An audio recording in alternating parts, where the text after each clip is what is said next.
Wicker Park in Bucktown.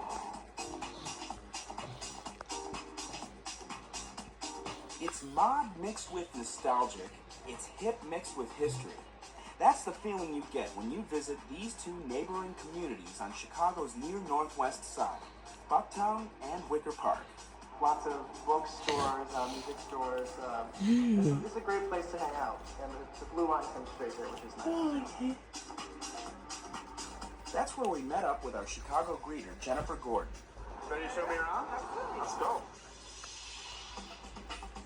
So Jennifer, what makes Wicker Park and Bucktown such great destinations? It's a great destination. Like a lot of neighborhoods in Chicago, it's really rich in history. It really has a diverse history. Back in the 1830s, it was a big destination for Polish immigrants, which even at the time, you had Fort Dearborn, which was pretty much the only other settlement in Chicago. For decades, Chicago was, in fact, home to more Poles than any other city in the world outside of Warsaw.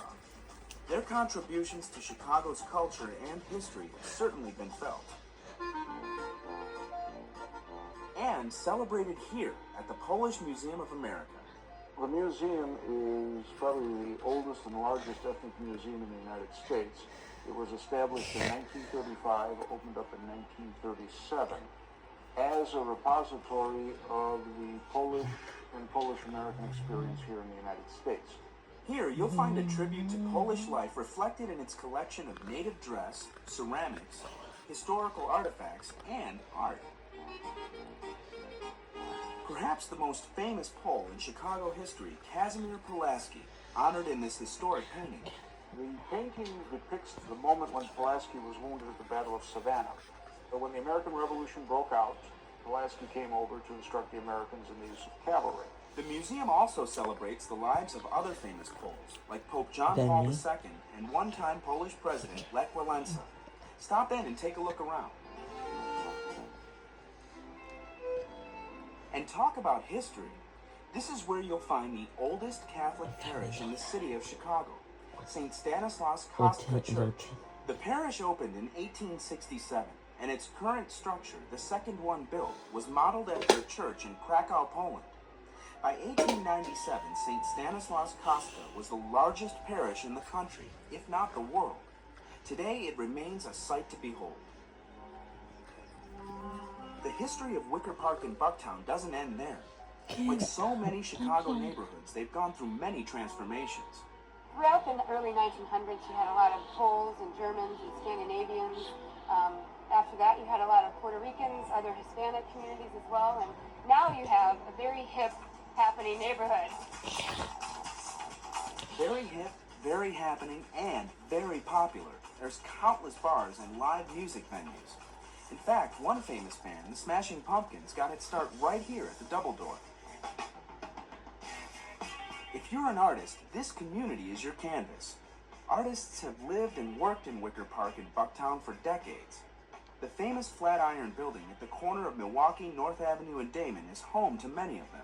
The funny thing about Wicker Park and Bucktown is that being an artist really doesn't mean much in Wicker Park and Bucktown because it seems like everyone is an artist. Don Lambert was the artist in residence for this year's Around the Coyote Arts Festival, which takes place each year in September. For him, there's no better place for an artist to be. You need to have a place for dialogue. So if you don't have like a community that's specifically full of artists or full of musicians, it's very difficult for for the individuals to thrive. That's one of the things I really appreciate about this neighborhood as opposed to other places I've lived. Chances are you'll also appreciate the greenery here, with its handful of parks, including Wicker Park. So a lot of people don't know that in the community of Wicker Park is a park called Wicker Park. That's absolutely right. In the early 1870s, a man by the name of Charles Wicker, who was a developer and local politician, donated this land to the city to use as a park. And the centerpiece of it is... The crowning glory of this park is this replicated fountain. The original fountain was put in 1870s. This fountain was actually just put in last year. The original casings and moldings for the fountain were found recently in Alabama, so the city was able to reconstruct the fountain into its original state. So whether you want to enjoy the park, eat great food, listen to live music, or learn more about our city's history, Wicker Park and Bucktown make great destinations. And you can get here on the CTA. Here's how.